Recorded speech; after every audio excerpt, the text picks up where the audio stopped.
Nalagi ti ko do budo weti pa khel do budo weti tanaya hini tak so le Thai TV2 atak so ta kha tak so khai ni le awe Thai TV2 กวยละเวลาtak so คุต่อแต่เวสิงคโปร์ประกาศกล้าวไม่ใจสวยฮอร์โมสให้อิหร่านลั่นเสรีภาพการเดินเรือสากลถือสิทธิ์ขาดไม่ใช่ข้อตกลงเอาไว้นี่มีtak so คุต่อเอาไว้ไม่ไว้ได้Singapore ataku tare tablog do la pukui ni jite gu ti de ko tabloli le Singapore ni te weda lo la me ba he Iran ji le ka ba ha tho ha lo sabli le hormuz go ni ta hi ba te we no away that ni Singapore ni pa phla thok do we te weda sa te hi klu ji le khu phola khu phan la chwo ta kabli kabla aji su Iran ni to de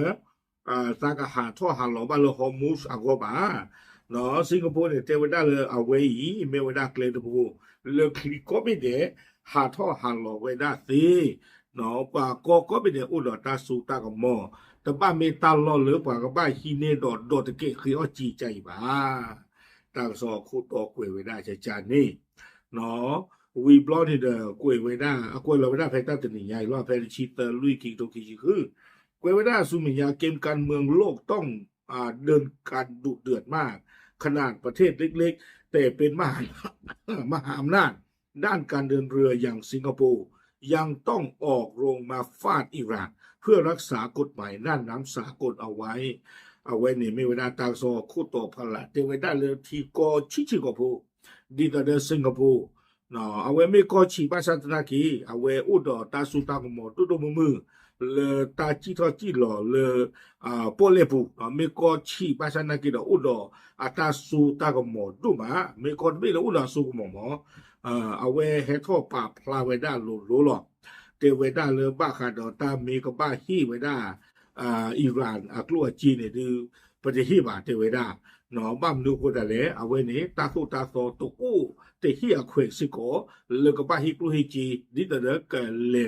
ขอบ้าป้อนเล่พอดรอป่าเอาไว้ในสิงคโปร์ก็เนาะวิบลอนี่เด้อกวยดอกไว้สิงคโปร์เปิดหน้าชนเตหะรานปฏิเสธจ่ายค่าผ่านทางฮอร์โมสลั่นเสรีภาพน่านน้ำไม่ใช่ข้อต่อรองเนาะสิงคโปร์นี่เด้อเอาไว้เรเชเตอร์เรเวดาเตหะรานดูหรอเนาะก็เมเวดาเริ่มมีบ้าฮิกลุฮิจีเนี่ยตาที่บ่าเนาะนี่ก็ฮีเนป้อนเล่ฮอร์โมสวิบลอนนี่ก็เขียวกลุเขียวจีนี่แต่มีอัลลอฮ์บาเตเวตากซอกวยเวดาสุมิญาเตเวดาเพดชิลุยคิโทคิชิคืออาวิตาสุเตนิยายฮอดิชิเตอร์ลุยคิโทคิชิคือเอาไว้กวยเวดาเตเวดาเลยสมรภูมิเส้นทางเลือดของโลกตึงเครียดหนักเตเวดาเลยเกลลาเมฮอร์โมนเนี่ยเอาไว้ออดดูเวดาเลยเมซุยโกลพาโดอะเกลตบูคไคนี่เกลเวนี่เพชดูมาสิงคโปร์อาทิกุก็กาเอาไว้กลูโควิเวียนบาลาคริสชนันบาลาคริสนันเอาไว้ให้ปะพลาทอไว้ได้เลยสิงคโปร์อับโลพัดดูปูเอาไว้เสมอไว้ได้อิหร่านอัตาคีท่อเลยกบาฮิกลุฮิจีติตอเดปว่าเกิดจิทอจิลอเลฮอร์โมสอากอนี่เอาไว้เตไว้ได้พร้อมย้ำชัดว่าสิทธิการเดินเรือสากลต้องไม่ถูกนำมาตั้งเงื่อนไขเตเวตาควยตายานเลปว่าก้นงานี้กบาจิรอตบลีอาโคตระตาตบลีไคนี่ตบาอูดอากมีอากเมเลกบาฮิกลุฮิจิบาวิบลอนี่กวยเวดาสิงคโปร์หยิบยกความสำคัญของช่องแคบมาลากาและช่องแคบสิงคโปร์ที่มีจุดแคบสุดไม่ถึง2ไมล์ทะเลสิงคโปร์เนี่ยไว้ที่เวดาตาดูเตเวดาตาลออีดีโตดอฮอร์โมนนี่เลปฏิบกออุจิโอคิตอยาเตเวดาตัวโคตรคานี้ก็เวดาละมาลากาอัตาลออีคิตอตอนี้ก็เวดาเลสิงคโปร์อัตาลออีคิตอนี้เตเวดาอัลเลนี่มาจะตุคิไมทะเลบาบาษาตะกินฮอร์โมนนี่อัลเลตุลคิชิตไมทะเลเนี่ยอปอเลญาอัลเลคิชิตไมญาอะโคตะรันบุเอตาตานี่คิไมมานี่ปะตะคิอกลุคิอจิบาเตเวดาอันนก็ได้ตาอีเปงวยญานี่เนี่ยปะเมมาลอกติโอตาตาปะคิอกลุคิอจิที่บาษาบ่ได้มาบาแต่เอาไว้วิเวียนบาลาคริสนาเนี่ยเอาไว้เตเวดาเอาไว้นี่มีกะมาเมตากะมาฮอคูอัตตาจิโตจิโลเลยปอเลอัตตาตุตาโซ อาโคตาตอนนี้เวลาปตานี่อีกอลขี้ไม้มาถือว่าในด้านตานี่ขี้ชีทำไมยาเนรอดูรอเห็นตาเนาะเนคือออกลูกคืออจีแต่คาดิจีก็มาเวลาอันคลอสเนาะตาจีรอจีรอตบลีเลปอนเล่อัตาตุตาโตนี่หรอเอาไว้นี่วิเวียนเรเธอเชกดอเวลาอิหร่านคีบลอตบลอลีและยาตบลอยีเตกดีพดโกโกลีเวลาเนี่ยกวยเวลาไม่เลิกไม่เจรจาเลิกความปลอดภัยรัฐมนตรีต่างประเทศย้ำจุดยืนในการรักษาหลักการกฎหมายระหว่างประเทศอย่างเคร่งครัดเนาะเตวดาเลยปัตเลซีโยดออิหร่านที่ต่อเดประกาศจีทอจีหล่อบ้ามันรู้คนแต่แล้วเวนี่แต่เมตาซีโยหล่อบาเนาะไปฮีขาฮอกโคดอเพลออัตาโซตาโซเลปากอนกันเนี่ยกับบ้าจีทอจีหล่อตีหล่ออาโคดานานี่ไม่มาทาเลยนั่นดูอู้ทอตากีตากู้จิจานี่โดยระบุถึงปฏิเสธข้อเสนอเรียกเงินเก็บผ่านแดนไว้อย่างชัดเจนว่า เอาไว้ปราบพระนอสิโกปาคาดาตาคือกลูกคือจีเนาะอัตตาปราบพระลอที่เราเชียเวเตเวด้าจิจาอีโดยหลักการแล้วและไม่ใช่เพราะเรากำลังเข้าข้างฝ่ายหนึ่งฝ่ายใดเทวดาดีตามเมตาโตส่วนนี้ดื้อตามเมเลผู้คู่บานโนตปาบะเนาะคอมยอไอ้ดอสีเวด้าเลยตายเท่ากับตัวตาใจนี่ตามเมตาโอคู่อเมริกาบะดอตามเมตาโอคู่สิโกอิหร่านอะตาโอคู่บานโนตปาบะผมไม่สามารถเข้าไปเจรจาเรื่องการเดินเรืออย่างปลอดภัยหรือเจรจาเรื่องอัตราค่าธรรมเนียมได้เนาะในก็เมื่อซาเลกันตัวตาดออิหร่านดิตอนนี้ซากหาท่อบ้าบลิบลิโชโชเมนเวบคอนี่เนก็เมื่อซาเลกันตัวตาดออิหร่านดิตอนนี้ซาบาฮิคู่ผ่านลาชัววันนี้ตาเลเตตันติบาเพราะการกระทำเช่นนั้นจะเป็นการบั่นทอนหลักการทางกฎหมายนี้โดยปริยายเทวดาซามิเลเตนี้มาตาดิตอเดซาที่คือโดอิหร่านอัตาคือออกลูกคืออจีอัตาออกบลีออกบลาเลปอเล็บ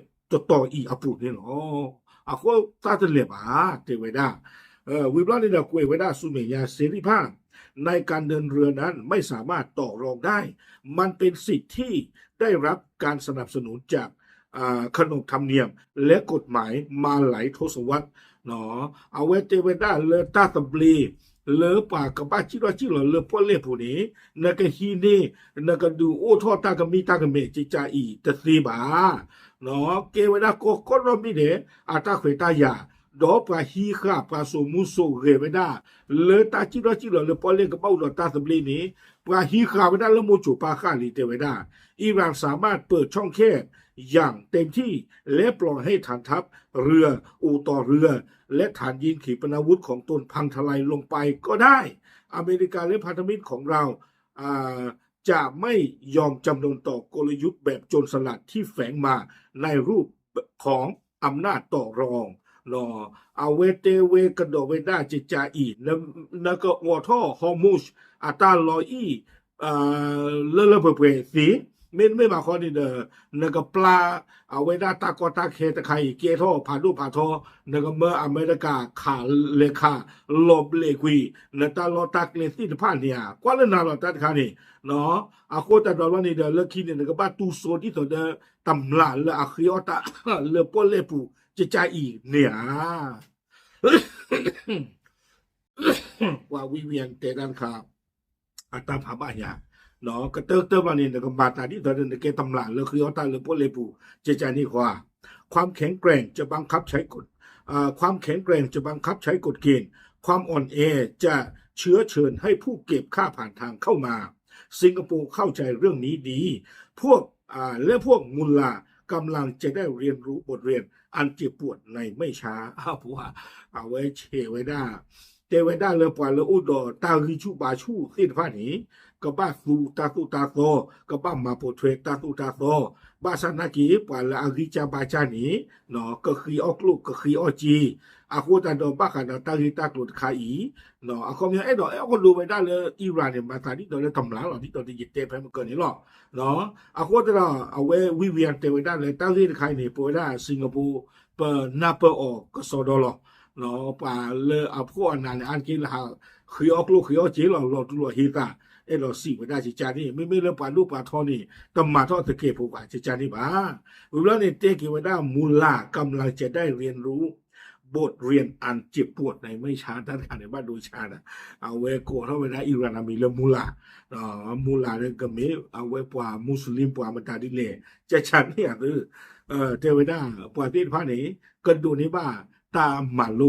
ลาชูลาคลีอีกเนี่ยเนาะเวลาคุยตัวเวลาสูมิญญาณเจนักวิเคราะห์มองว่าการที่ชาติศูนย์กลางการขนส่งทางทะเลอย่างสิงคโปร์ออกมาแสดงจุดยืนแข็งกร้าวครั้งนี้เป็นการสกัดกั้นไม่ให้อิหร่าน